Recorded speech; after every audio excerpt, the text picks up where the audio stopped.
काषाय वस्त्रं करदण्डधारिणं कमण्डलूपद्मकरेण शङ्खं चक्रं गदाभूषितो भूषणाढ्यं श्रीपादराजं शरणं प्रपद्ये। नमो जन्मभूमी जिथे जन्म झाला, नमो आर्यभूमी जिथे वाढियेला, नमो कर्मभूमी जिथे गुप्त झाला। नमस्कार माझा सद्गुरु दत्तात्रयाला, अवधूत चिंतन श्री गुरुदेव दत्त। साधकांनो, गुरुचरित्रामध्ये काल आपण कलियुगामध्ये दत्ताचे पहिले अवतार श्रीपाद श्रीवल्लभ यांचा पिठापूर येथे आपण राजा त्यांची पत्नी सुमती यांच्या घरी जन्म झाला हे बघितलं। 7व्या वर्षी त्यांचं मौंजीबंधन झालं आणि 16व्या वर्षी त्यांच्या आईवडिलांनी श्रीपादांनी विवाह करावा अशी इच्छा प्रकट केली। त्यावेळेस श्रीपादांनी सांगितलं, माझा विवाह हा वैराग्याशी झालेला आहे। वैराग्य हीच माझी स्त्री आहे, तिच्या व्यतिरिक्त आणखीन कोणतीही स्त्री ही मला माते समान आहे। आई वडील त्यांना जास्त आग्रह करू शकत नव्हते, कारण भगवान दत्तात्रयांनी त्यांना ज्यावेळेस वर दिला त्यावेळेस सांगितलं होतं की त्या मुलाच्या इच्छेप्रमाणे वागा। त्यामुळे तरीही त्यांना आई सांगते की बाळा, माझ्या पोटी पुत्र नाही आणि हे जे 2 भाऊ आहेत तुझे, हे अंध आहे, पांगळू आहेत आणि तू आमचं रक्षण करशील। म्हातारपणी तू आम्हाला आसरा आहे, सहारा आहे असं वाटत होतं, पण तू तर आता संन्यास घ्यायला निघालायस। त्यावेळेस श्रीपाद सांगतात, आई हे दोघं तुमचा सांभाळ करतील। आणि अमृत दृष्टीने त्यांच्याकडे बघितल्यानंतर त्यांच्या दोन्ही भावांपैकी एकाला दृष्टी आली, एक चालायला लागला। एवढंच नाही तर ते विद्वान झाले आणि मला जाऊ द्या श्रीपादांनी सांगितलं। त्यानंतर भगवान श्रीपाद श्रीवल्लभ काशीला गेले, बद्री केदारला गेले आणि असं फिरत फिरत श्रीपाद गोकर्ण क्षेत्री आले आहेत। नामधारक सिद्धाला म्हणतो, स्वामी तू ज्योतिप्रकाश आहे, अंधकाराला दूर करणारा आहे, माझ्या मनामध्ये प्रकाश निर्माण करणारा आहे। गुरुपीठ आद्यंत जे आहे ते तू मला सांगतोय। गुरुमूर्ती आहेत ते त्रैमूर्ती आहेत। श्रीपाद श्रीवल्लभ हे साक्षात गुरुमूर्ती आहेत, त्रैमूर्ती आहेत। मग का ते तीर्थ हिंडतायत? आणि विशेष असं त्या गोकर्णामध्ये काय आहे म्हणून ते गोकर्णाला गेले। अहो भरपूर तीर्थ आहेत, त्या सगळ्या तीर्थांकडे जाणं सोडून श्रीपादांची गोकर्णावर अतिप्रीती काय? आणि हा अवतारी श्रीपाद श्रीवल्लभ गोकर्णाला काय गेला, असं विशेष त्या गोकर्णामध्ये काय आहे? तेव्हा सिद्ध म्हणतो, ऐक शिष्या, तू शिखामणी आहेस, तू मला प्रश्न विचारलास, तुझ्या प्रश्नाने मला आनंद झालाय। मी तुला सद्गुरूंचं चरित्र सांगतोय।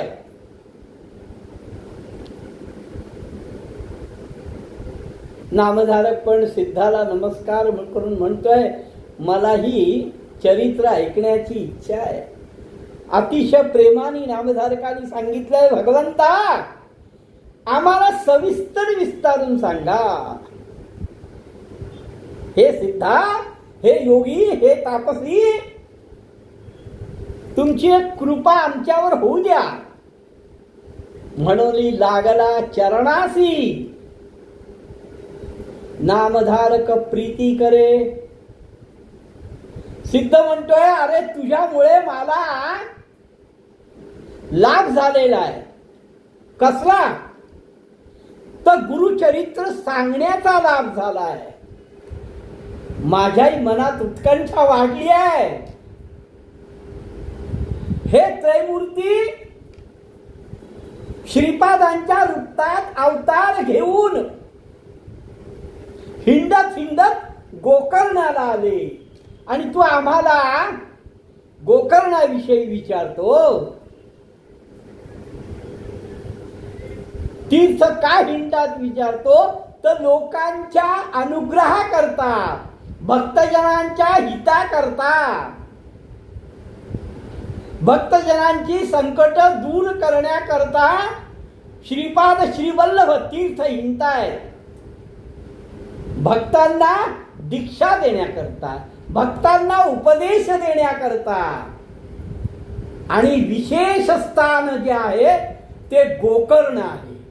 कारण गोकर्णी साक्षात शिव आहे आणि शिव हा आद्य गुरु आहे. विशेष तीर्थ आपुले स्थान गोकर्णी शंकर असे जाण, याच कारणे निर्गुण त्रैमूर्ती वस्ती तया ठाई. गोकर्णामध्ये शिव आहे. शिव हा आद्य गुरु आहे आणि याच मुळे त्रिमूर्ती तिथे वास्तव्य करतात. आता तुला मी या गोकर्णाचं महत्व सांगे. एक चित्त करून ऐक. अनुपम असं महत्व आहे. हे शिष्या नामधारका, या गोकर्णाचं महत्व अनुपम असं आहे. मी तुला सांगतो ते तू शांत चित्ताने. या तीर्थाची सुरुवात आणि अंत हा तुला सगळा विस्तृत सांगतोय. हे तीर्थ जे पूर्वी वर लाधले आसती अपूर्व असे ऐकता. वरामुळे हे तीर्थ निर्माण झालेलं आहे. महाबळेश्वर लिंग आहे हे. आणि स्वयंभू शिव हा तिथे वास्तव आहे. त्याचा आख्यान असा आहे, याची स्थापना लंबोदरानी म्हणजे गणेशानी केली आहे. शिष्य म्हणतो आश्चर्य आहे. नामधारक म्हणतो आश्चर्य आहे.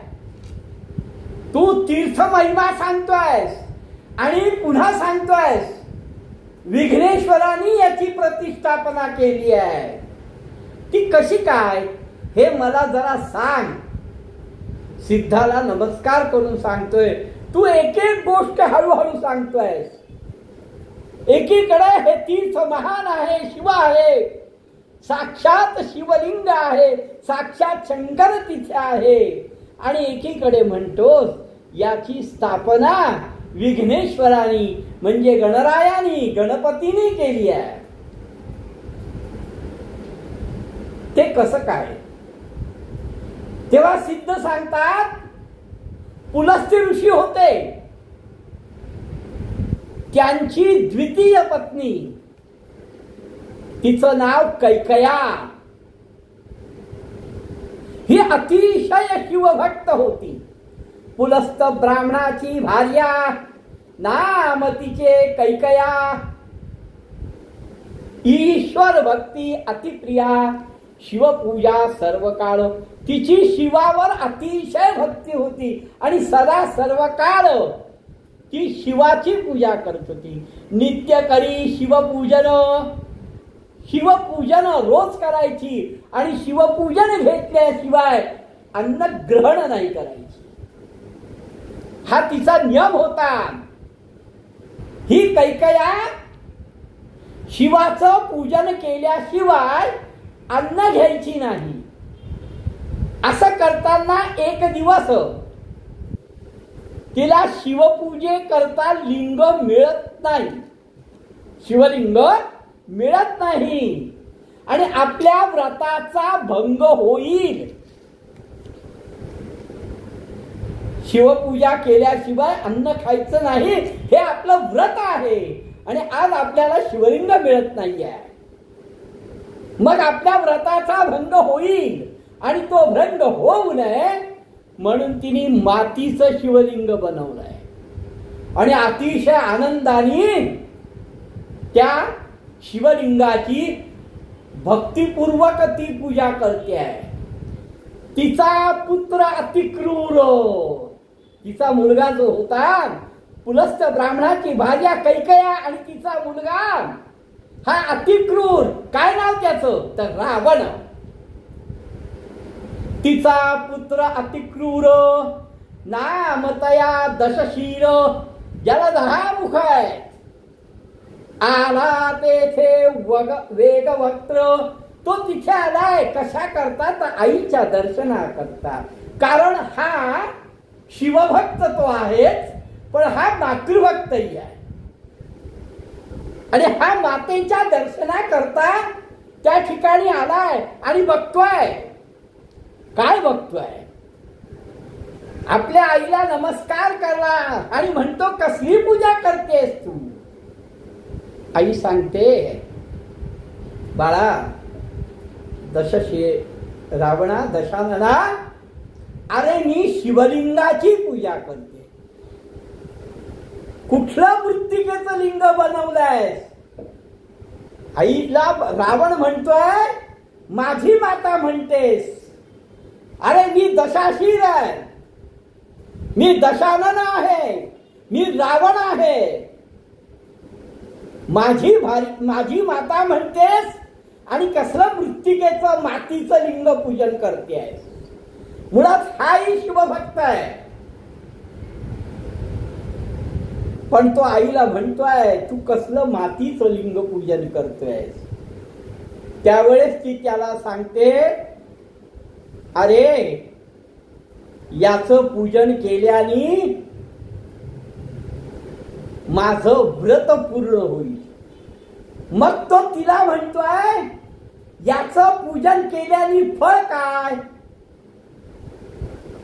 तू हे जे मातीच्या लिंगाची पूजा करतेस ते पूजन केल्याने याचं तुला फळ काय मिळणार आहे? त्यावेळेस ती म्हणते रावणा हे शिवाचं मृत्तिका लिंग मातीचं लिंग पूजल्याने मला कैलास पद मिळणार आहे, शिवाच्या जवळ राहायला मिळणार आहे, कैलासावर राहायला मिळणार आहे आणि म्हणून मी याची पूजा करते. रावण म्हणतोय आईला आता काय कैलासावर राहायला मिळतंय म्हणते, मी तुला कैलासच इथे आणून देतो. काय आत्मविश्वास आहे आपल्या ताकदीवर, काय आत्मविश्वास आहे. तो म्हणतो अगं तू काय कैलास पद मागतेस, मी तुला इथे कैलास घेऊन येतोय. रावण म्हणे मातेसी कैलास आणि तुझ्या पाशी देईन हे निश्चयसी. सायास का ओ करीत असे, का त्रास करून घेतेस तू गतच. ऐसे बोलली तो रावण. आईला शब्द तर दिलाय, आईला सांगितलंय तो कैलास तुझ्या जवळ आणून देतोय मी, तू काय कैलास कैलास करतेस. आईला तो सांगून बसलाय, आईला तो वचन देऊन बसलाय आणि हा रावण ताबडतोब निघालाय. माते सवे करी पण, मातेशी पण केलाय की मी कैलास आणून देईन आणि तो नुसता कैलास नाही तर उमा रमण सहित, शिवा आणि पार्वती सहित कैलास लंकेला घेऊन येतो की नाही बघ. आणि मग तू स्वस्थ चित्ताने त्या शिवाची पूजा कर. कशाला या मातीच्या लिंगाची पूजा करतेस. आणि म्हणून निघाला लंकेश्वर. आईला असं सांगून हा निघालाय. मनाच्या वेगानी, वायू वेगानी हा निशाचर, रावण हा निशाचर निघालाय. ताबडतोब कैलासपुरीला, शिवपुरीला पोहोचला. त्याला लांबूनच तो शुभ्र असा कैलास पर्वत दिसतोय. आणि तो पर्वत दिसल्यानंतर आपल्या हाताने तो पर्वत हलवायला लागलाय. पावला त्वरेत शिवपुरासी, शुभ्र रम्य पर्वतासी, धरोनी हालवी क्रोधेसी, रागानी. कारण हा कैलास पर्वत उचलून मला लंकेला न्यायचा आहे. मी माझ्या आईला शब्द दिलाय. धरोनी हलवी क्रोधेसी, 20 बाहुबळ. त्याला 10 शिरो होती, 20 हात होते. त्या 20 हातांनी तो कैलास हलवतोय. कैलासावर हाकार वाचलाय. आंदोलने कैलास भुवन. कैलासावर हाकार मारलाय. कारण कैलास उचलण्याचा रावण प्रयत्न करतोय. 10 ही डोकी लावली आहेत, 20 हात लावले आहेत. उचलीन म्हणे उल्हास, मी आनंदाने उचलीन हा पर्वत. म्हणून तो उचलायला गेलाय. शीर लावून पर्वतासी, कर टेकोनी मांडीसी, उचलिता झाला प्राणेसी. अहो त्या बाहुबळानी, त्याच्या शक्तीने सप्त पाताळ सुद्धा हल्ले.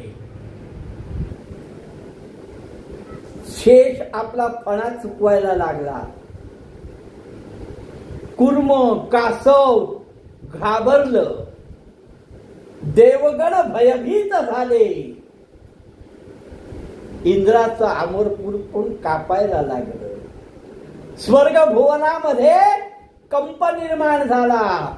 सत्यलोक, विष्णू भुवन हे सगळं गडबडायला लागलंय. कारण हा अतिशय बळाने कैलास उचलतोय. मला कैलास उचलून माझी माता कैकया हिला दिलेल्या शब्दाप्रमाणे तिच्या समोर न्यायचं आहे. त्यामुळे मी कैलासपुरीचे देवगण, कैलासावर राहणारे जे देवगण आहेत ते भयभीत झाले आहेत. अहो एवढंच काय, पार्वती पण घाबरली हो. आणि पार्वती घाबरून शिवापाशी गेली आहे. पार्वती शिवाला विनंती करते, काय चाललंय अहो या कैलासाला. हा कैलास हालतोय बघा, सभा हलतीये बघा. हे पडणार तर नाही ना. अशी एक भीती निर्माण होते आहे. अहो संपूर्ण कैलास पर्वतावर अकांत माजलेला आहे. आणि तुम्ही स्वस्थ बसलात, तुम्हाला काही जाणवत नाहीये.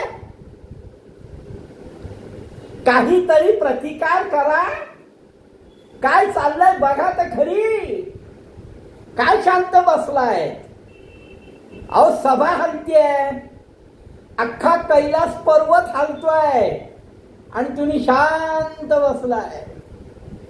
तेव्हा शिव म्हणतात गिरिजेसी, शिव पार्वतीला सांगतात अगं चिंता नको करू, काही चिंता करू नकोस. माझा भक्त जो रावण आहे ना तो खेळतोय. ईश्वर म्हणे गिरिजीसी, न करी चिंता मानसी, रावण माझा भक्त परियेसी, खेळ तसे भक्तीने.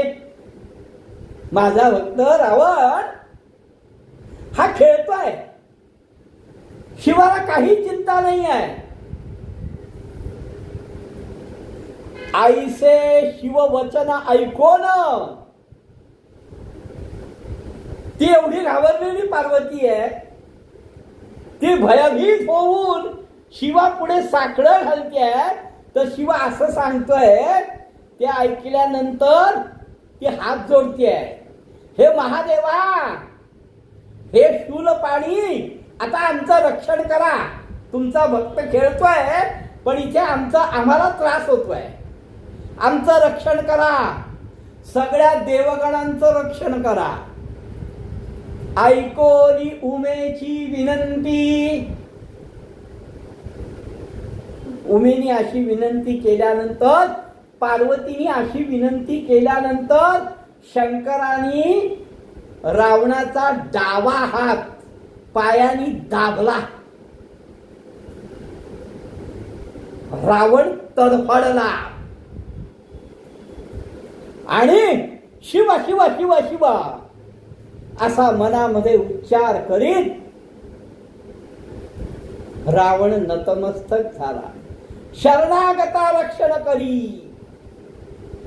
रावणाला पायाने चेपल्यानंतर रावण अस्वस्थ झाला आणि हे शिवा, हे प्रभू, हे शंकरा, रक्षण कर, शरणागताचं रक्षण कर. हे त्राही त्राही पिनाक पाणी, जगत रक्ष शिरोमणी, जगताचं रक्षण करणाऱ्या शिरोमणी, मी तुला शरण आलो आहे. आधी तर ताकदीने उचलायला गेलाय, पण जेव्हा बघितलं शिवानी पायाने फक्त दाबलंय, मग भानावर आलाय आणि मग शिवाची स्तुती करायला लागला की बाबा माझं रक्षण कर. शंकर भोळा चक्रवर्ती, शिव भोळा आहे, आद्य गुरु आहे आणि गुरु हा भोळाच असतो. कोणाला पटेल ना पटेल, पण गुरु हा भोळा असतो आणि म्हणून तो शिवावर, शिष्यांवर नेहमी कृपा करीत असतो. शिव हा आद्य गुरु आहे, तोही भोळा आहे. शंकर भोळा चक्रवर्ती ऐको त्याची विनंती. रावणाची विनंती ऐकले आणि जे डावा पायाने त्याचा हात चेपला होता तो काढला. सुटला तेथून लंकेश्वर. जशा भोळ्या शिवानी पाय काढून घेतला तसा हात सुटला तिथून आणि मग स्तोत्र करीतो अपार, स्वशिरे छेदुनी परिकार. बघा, रावण 16 शास्त्र 18 पुराण 4 वेद जाणणारा ज्ञानवंत ब्राह्मण होता. त्याची आई दानव वृत्तीची होती, दानवी होती, म्हणून त्याला दानव ही संज्ञा आहे. रावण चांगला होता का वाईट होता या वादामध्ये आपल्याला पडायचंच नाहीये, पण रावणाचे जे चांगले गुण होते त्याबद्दल बोललंच पाहिजे. रावण हा 16 शास्त्र 18 पुराण 4 वेद जाणणारा ज्ञानवंत ब्राह्मण होता. एवढंच नाही तर रावणासारखा शिवभक्त कोणीही नाही. रावणाचा शिवभक्तीचं वर्णन या ठिकाणी गुरुचरित्रामध्ये अतिशय सुंदर आहे. काय म्हणतात? सुटला तेथोनी लंकेश्वर, स्तोत्र करीतसे अपार, स्व शिर छेदून, आपल्या स्वतःचं मुंडक कापून तंतू लाविले निज अंतरे. आपल्या शिरा काढल्या आहेत, त्याचा तंतू केलाय, म्हणजे आपल्या शिराचा तंबोरा, आपल्या डोक्याचा तंबोरा बनवलाय. वेद सहस्त्र एकवचनी, वर्ण क्रमादी विस्तोरणी, सामवेदी अतिगायनी. आणि त्याच्यावर, त्या तंबोऱ्यावर बघा, आपल्या मस्तकाचा तंबोरा बनवायचा आहे आणि त्याच्यावर शिवाचं गायन करायचं आहे. ही प्रचंड शिवभक्ती आहे. गणरस स्वर युक्त आणि गायन करी लंकानाथ. त्याच्यावर गण स्वर यांनी युक्त असं रावणाने गायन करायला सुरुवात केली आहे. त्याची नावं अनेक आहेत. 8 गण प्रख्यात आहेत. मगण आहे, नगण आहे, भगण आहे, तगण आहे, जगण आहे, असे अनेक प्रकारचे राग आहेत. 9 रस आहेत रागाचे, ते पण गायन करतोय. रौद्र, वीर, बिभत्स, अद्भुत असं गायन चाललंय रावणाचं. भगवान शिवाची अद्भुत अशी स्तुती करतोय. 7 स्वरामध्ये रावण गायन करतोय. नाना प्रकारचे राग आळवतोय. नाना प्रकारच्या स्वरामध्ये भगवान शिवाचं गायन करतोय. थोडक्यात रावण शिवाचं अतिशय एकाग्र होऊन रुद्र, भयानक अशा सगळ्या स्वरामध्ये शिवाची स्तुती करतोय. ही अतिशय एकाग्रतेने भगवान शिवाची स्तुती चालू आहे. आणि ही स्तुती ऐकल्यानंतर एवढी स्तुती शिवाची केल्यानंतर हा भोळा शिवसांब सदाशिव रावणासमोर उभा राहिला. पंचवक्र त्रिनेत्रीशी उभा राहिला. संतोष आनंदाने उभा राहिलाय. कारण रावणाने अतिशय परम अशी पराकुटीची अशी भक्ती केली आहे. म्हणून रावण हा परम शिवभक्त होता. आणि त्याला विचारतात भगवान शिवा, अरे तुझ्या मनामध्ये काय इच्छा आहे? काय इच्छा तुझे मानसी? माग वर म्हणत असे. अरे तुला काय पाहिजे ते माग. तू काय एवढी माझी स्तुती करतोयस, गायन करतोयस, भक्ती करतोयस. मी तुझ्या या भक्तीने प्रसन्न झालो आहे. तुला जे पाहिजे ते आता माग.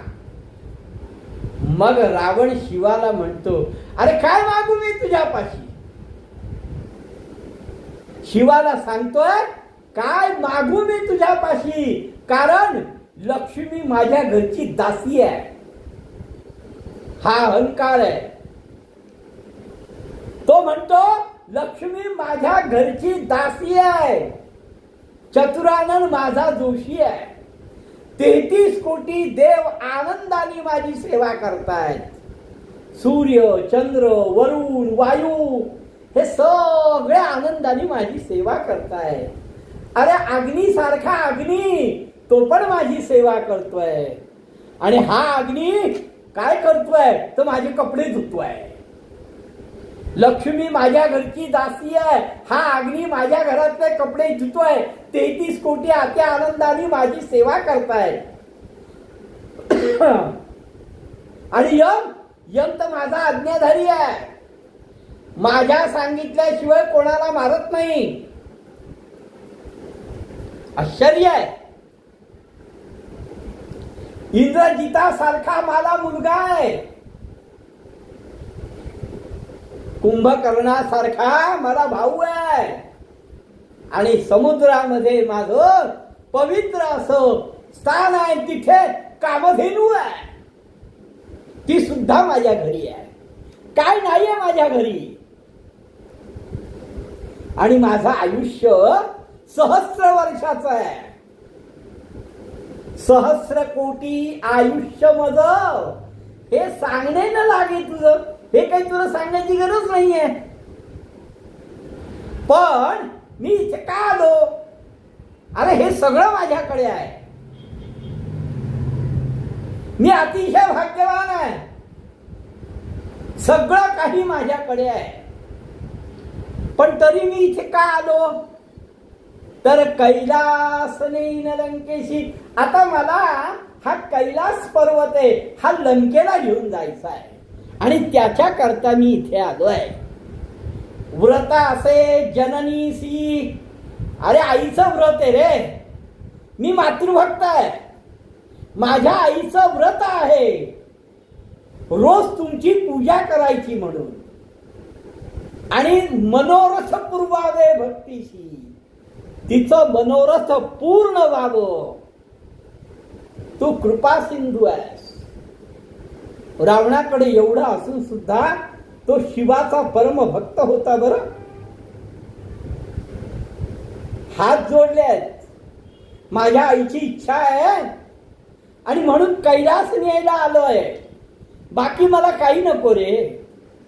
ईश्वर म्हणे रावणासी, अरे दशानना, जर तुला पूजेबद्दल असेल, पूजा करायची, तुझ्या आईची इच्छा आहे आणि तुझ्या आईची इच्छा पूर्ण करण्याकरता पूजेविषयी तुला उत्सुकता असेल, आदर असेल, प्रेम असेल, तर हा कैलास घेऊन काय जातोस तू?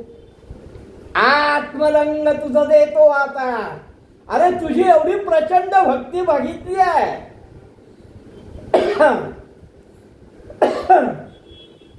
तर पूजे करता हा कैलास का घेऊन जातोस? मी माझं आत्मलिंग तुला देतोय.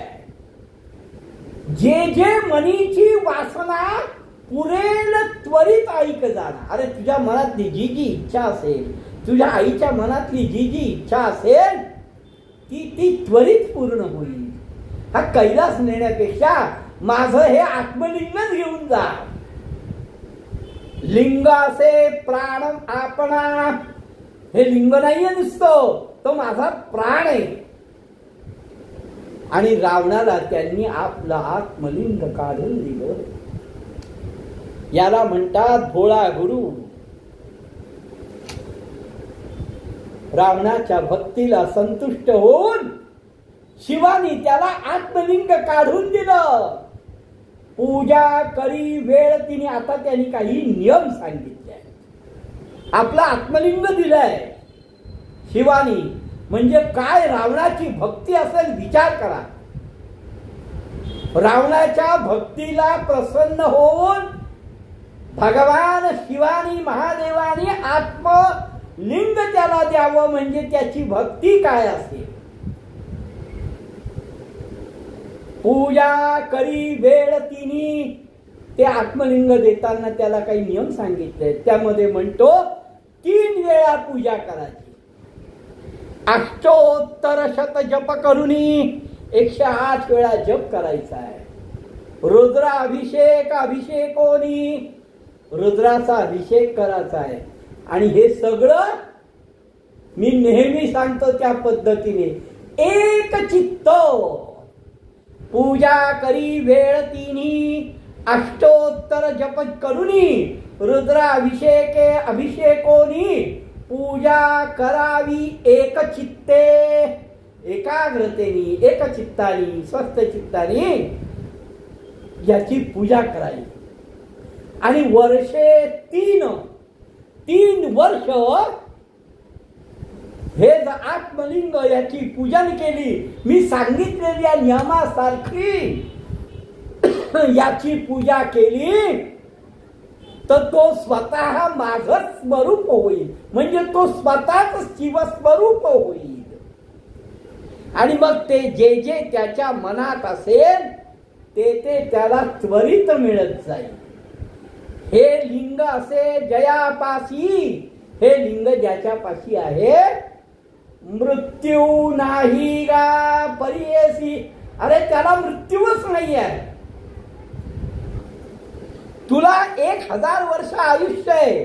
10,000 वर्षाचं आयुष्य आहे. पण मृत्यू आहे.